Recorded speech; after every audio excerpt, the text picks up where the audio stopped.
One of the things that I really loved to study when I was your guys' age in high school was the different mythologies and religions of other cultures. During my senior year, they tricked us. Now, how many of you guys take some course for college credit? Show me your hand just a little bit. Okay. I took a course that was online and extra to the rest of my schooling that I was led to believe was for college credit. And so you read through the list of all these classes, and I don't remember all of them, but I remember one was studying how to write books like The Lord of the Rings. That was the name of the course, and so I was like, okay, that's probable. Then a few down from that was myths, gods, and legends. And I was like, oh, yep, that's it. And I took this, I signed up for this thinking that it would get me out of a college history class. Turns out it was just for the fun of learning. And so I got to do all of it for the fun of learning, the day before it was due. Do you remember that? I got to go down into my basement because she was super mad at me because I had done none of this once I learned it wasn't worth anything, just to study all of it. But from those studies and from looking at things like that I'm sure you've learned about before in school, I came up with this really big question that I thought was really deep and actually is maybe a little bit less so. But we're going to talk about the answer to it tonight. Have you ever thought about why does God, our God, get to be called God? Of all the different gods that there are, all the different myths, religions, legends, why do we get to pick the God who gets called God?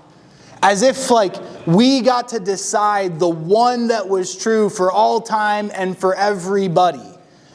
This really gets down to some of the heart of what holiness is and the heart of who God is. So, I need you to be ready because you haven't been hearing me for almost a month and it's just like working out.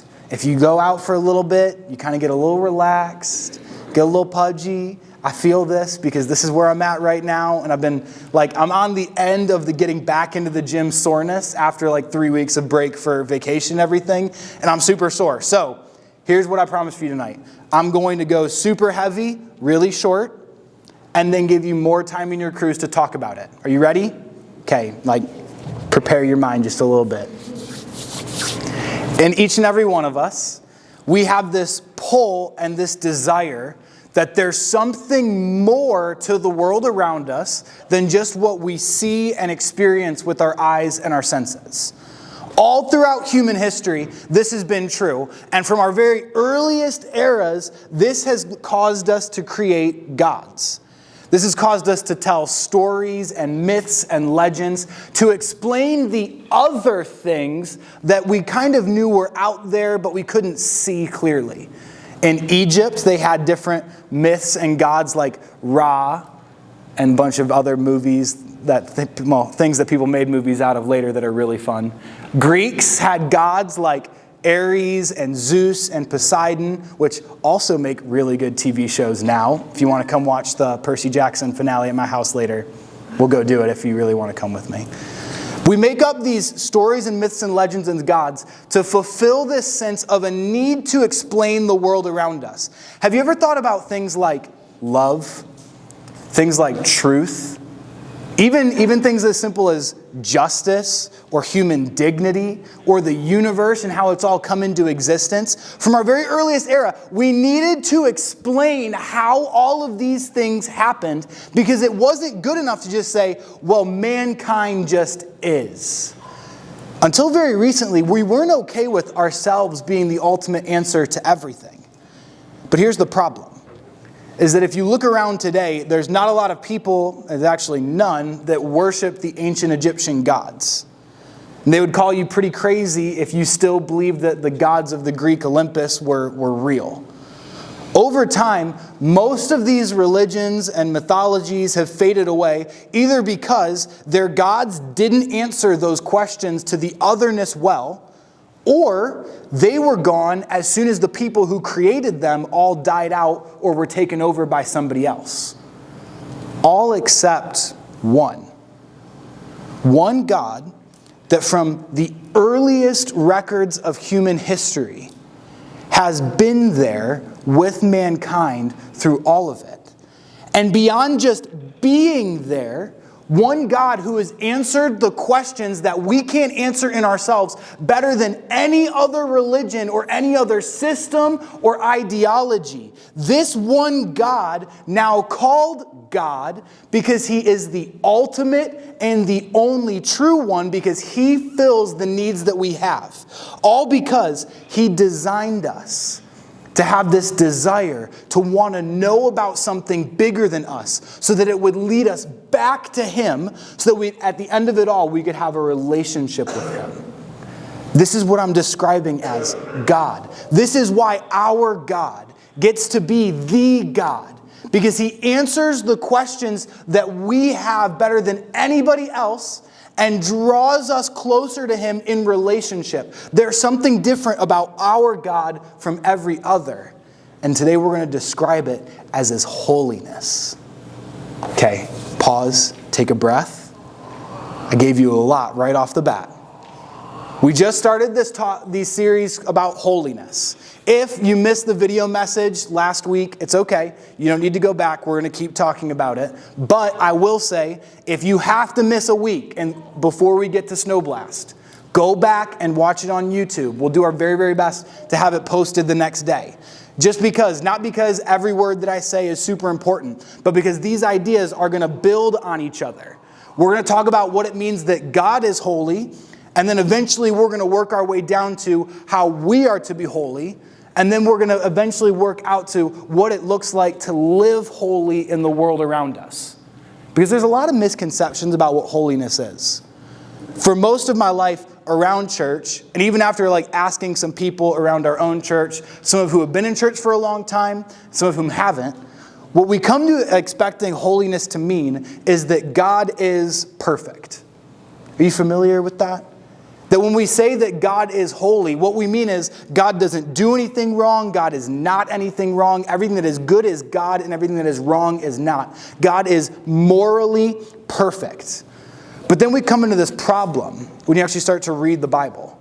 You see that the first thing that gets called holy isn't God or even a person or even something that's physical. The first thing to get set as holy is the Sabbath day, is the seventh day of the week.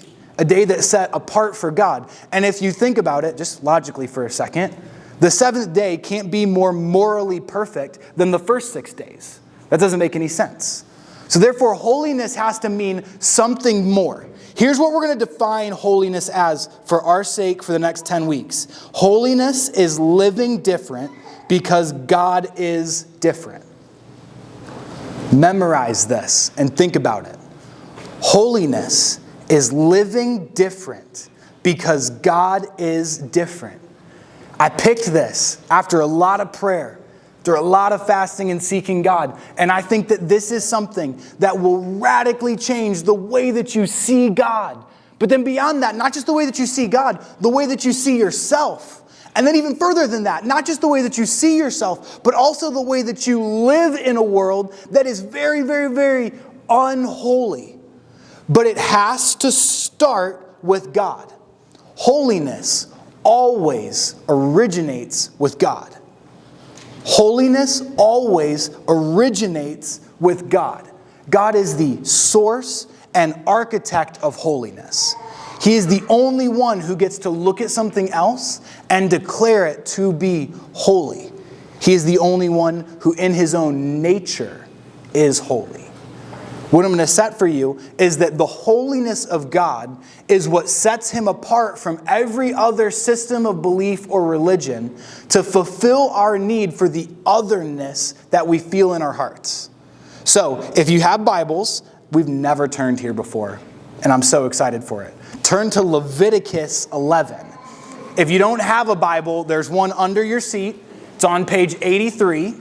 Turn to Leviticus 11. We might never come back to Leviticus ever again in the history of Coalition, but tonight, that's where we're going.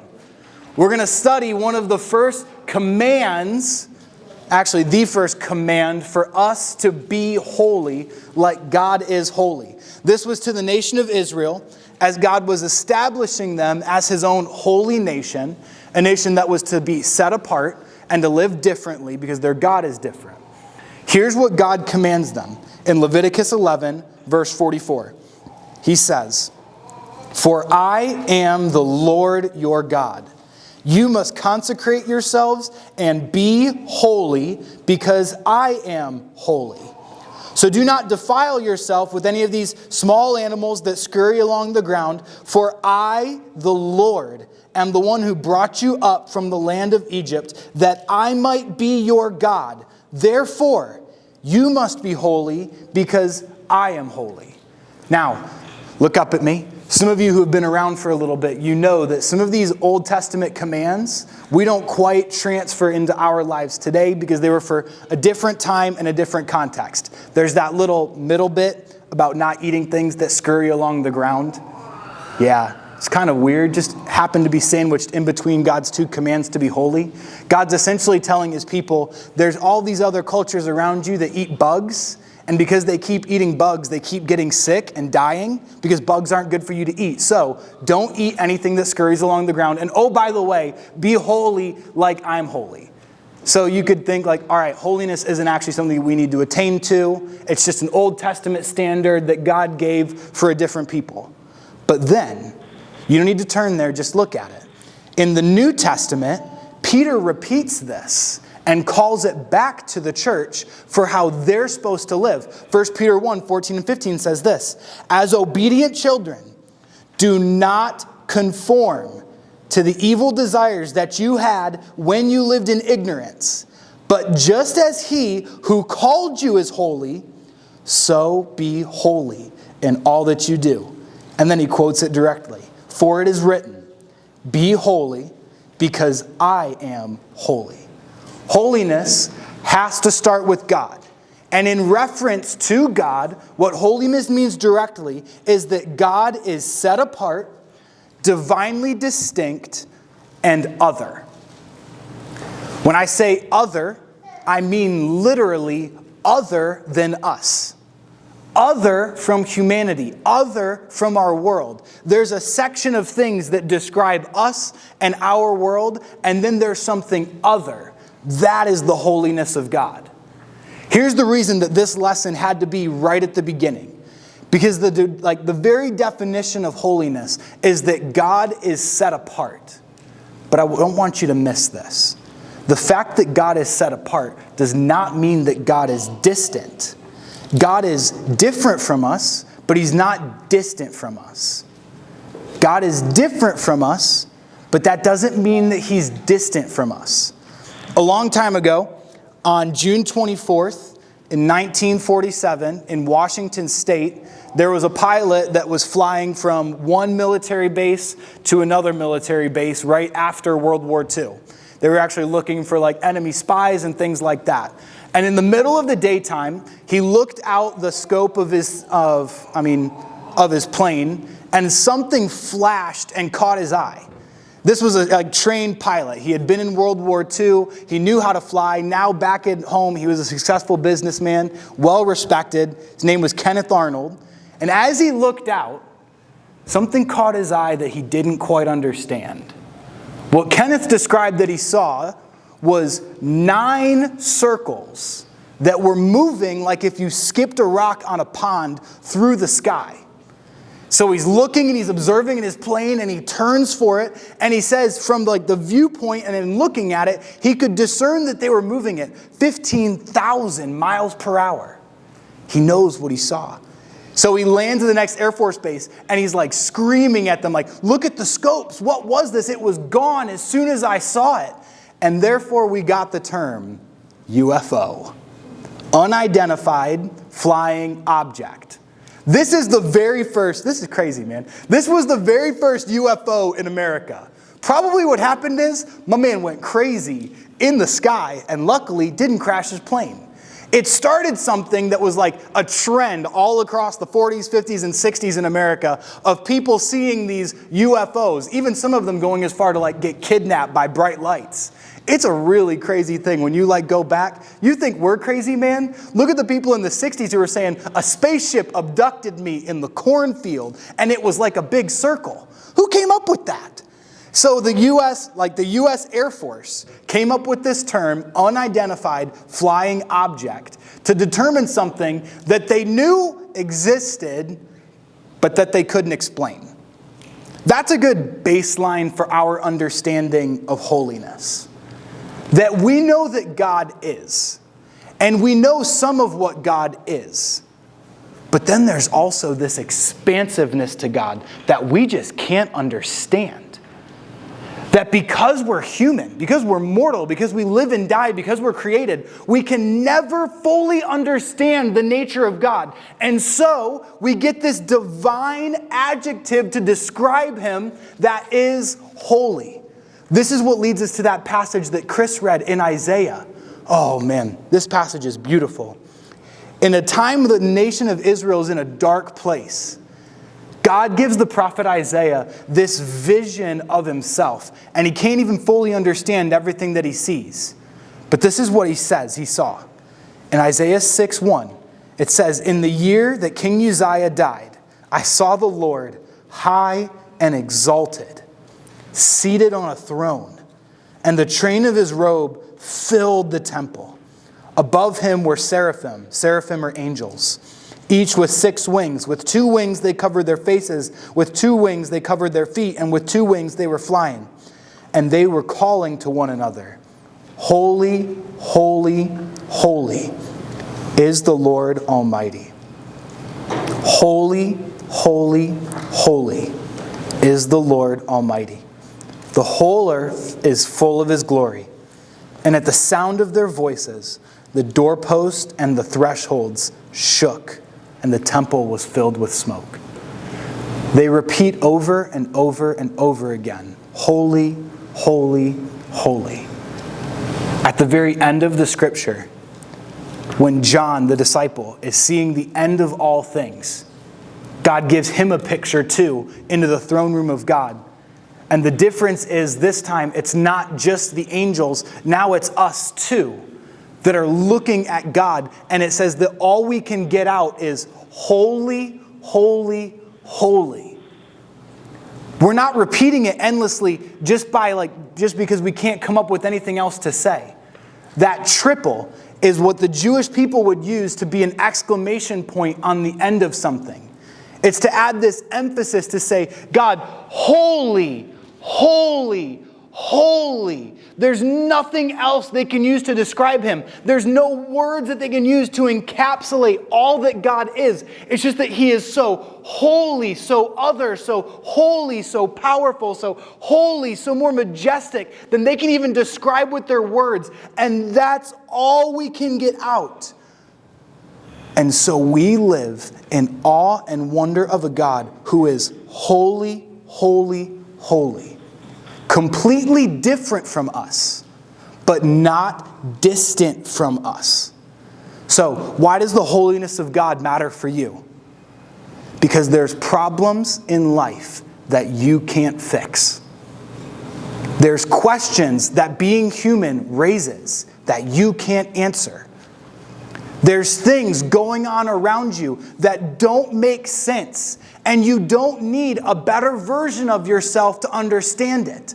You don't need a new religion, a new philosophy, a new ideology to make sense of the world going on around you. You need one who sits outside of all of that, who is so distinctly other and yet still wants to be close enough to you to have a relationship with you that says, come in close and I'll answer the questions. Come in close and I'll be the peace. Come in close and we'll have a relationship that will take you places that no person ever could.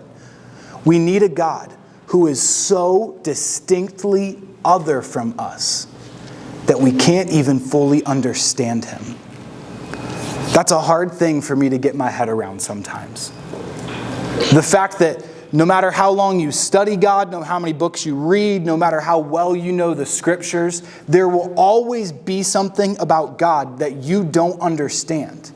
It says that even when we get to heaven, even when we finally get to actually see God, that there's still things about him that we're not going to be able to comprehend. I hate that. It bugs the mess out of me on the inside. But when I sit in it, when I rest in it, when I allow myself to worship in light of God, you are so much greater than I can ever understand, I feel like you start to see just the picture of who God really is and who God really wants to be in your life. So, we can never fully explain the holiness of what God is, but I want to give you 5 things that distinguish God from the rest of the ideologies, religions, and systems that we talked about. 5 things about his holiness that make him God above all else. The first one is that he's the creator that is not created. Anything that is created has something that created it. Something has to come from something. Something does not come from nothing. I know that you can think about this and hear a lot of things from a lot of different people. But there has to be something to start everything. That's logically true. That's philosophically true. I would go as far to say that that's scientifically true. Something brings something. So, let's not worship things that have something higher than them. You don't look at a piece of art and just say, wow, this art is amazing. You turn to an artist and you say, how did you make that? You don't go and eat food and just be like, wow, this chicken cooked itself in the perfect way. I love it. You look at a chef and you say, thank you for making this for me. We're not going to worship things that are created. We're going to look straight to a creator. The second one, a God that is unchanging and stable. Man, it might be cool. It might be cool in our minds to have a God who is like this warlord, boss, conqueror of a guy who's just rolling around and is like a total, I don't even know how to describe him. If God was cooler than God is, you kind of know what I mean. What I'm kind of comparing him to is the Greek gods that would change their minds regularly, that would go and would feel one way one day and then another way another day. But the way that God has revealed himself is that he's unchanging and stable. That doesn't mean that he can't relate to us. That doesn't mean that he's not compassionate. But what it means is that we can know him and who he is isn't going to change. The third one, God is morally perfect. God is the standard of what is right and wrong. That's not unfair because he's the creator. The creator gets to set the standard. The creator gets to set the rules and boundaries. Not to crush you, but so that you can exist as you were created. We don't want a God or a philosophy that allows us to live in whatever way we want. That just leads to chaos. Fourth one, God is near to us, but different from us. We don't want a God who's abstract. Can you think about people that you've talked to who, when you ask them questions that are hard, like what happens when you die, and they give you a vague, kind of spiritual-ish sounding answer? Or you ask them, what do you believe about God? And they give you some kind of nebulous, philosophical idea of what might exist. No. God is near to you and wants to have a relationship with you so that you can know him. The fifth one, God is loving and relational. God is love in a way that we can't even understand it or describe it all the time. God is love. And any love that we have, we receive from him. So, don't let yourself become absorbed in a system that tries to fix all the world's problems or questions and bases it in you or somebody else. A version of yourself that's better than who you are right now. A version of humanity that's better than it can actually be. Or a system and ideology that people made up that doesn't actually give real answers to the questions. Even don't go as far as to try to suppress the need for something other. Guys, listen, it is a sad existence to say that there is nothing outside of what we see right now. I don't know how you live outside of being depressed for 80 years if you don't think that all of this matters for something more. But I really believe that in each and every one of our hearts, God puts this seed of desire for something more and something other that we can't suppress. When we do suppress it, that's how we end up with a world that seems so crazy and weird like it does right now. Because when you remove any sense of other or anything else, love becomes chemistry. Justice becomes a matter of preference. Morality becomes whatever works best for you. Purpose becomes self-driven. Truth is simply functional. Evil is an ultimate problem. Suffering is pointless, and death is the end of it. If that seems like the life that you want to live, then have fun living it all by yourself. But what I want you to know is that there is a God who is holy, who wants to know you. And even though you can know him, he's too great for you even to ever fully understand. But he wants to know you and have a relationship with you so that you can walk through life with understanding. Thank you so much for watching through that message. We hope God uses it in your life today. Make sure that you like and subscribe so that you don't miss any messages that come out in the future. But if God used this today in your life, take some time to join us on 6:45 every Wednesday night and 9:15 on Sunday mornings. We hope God uses this to continue to grow you as a resource in your life. Have a great day.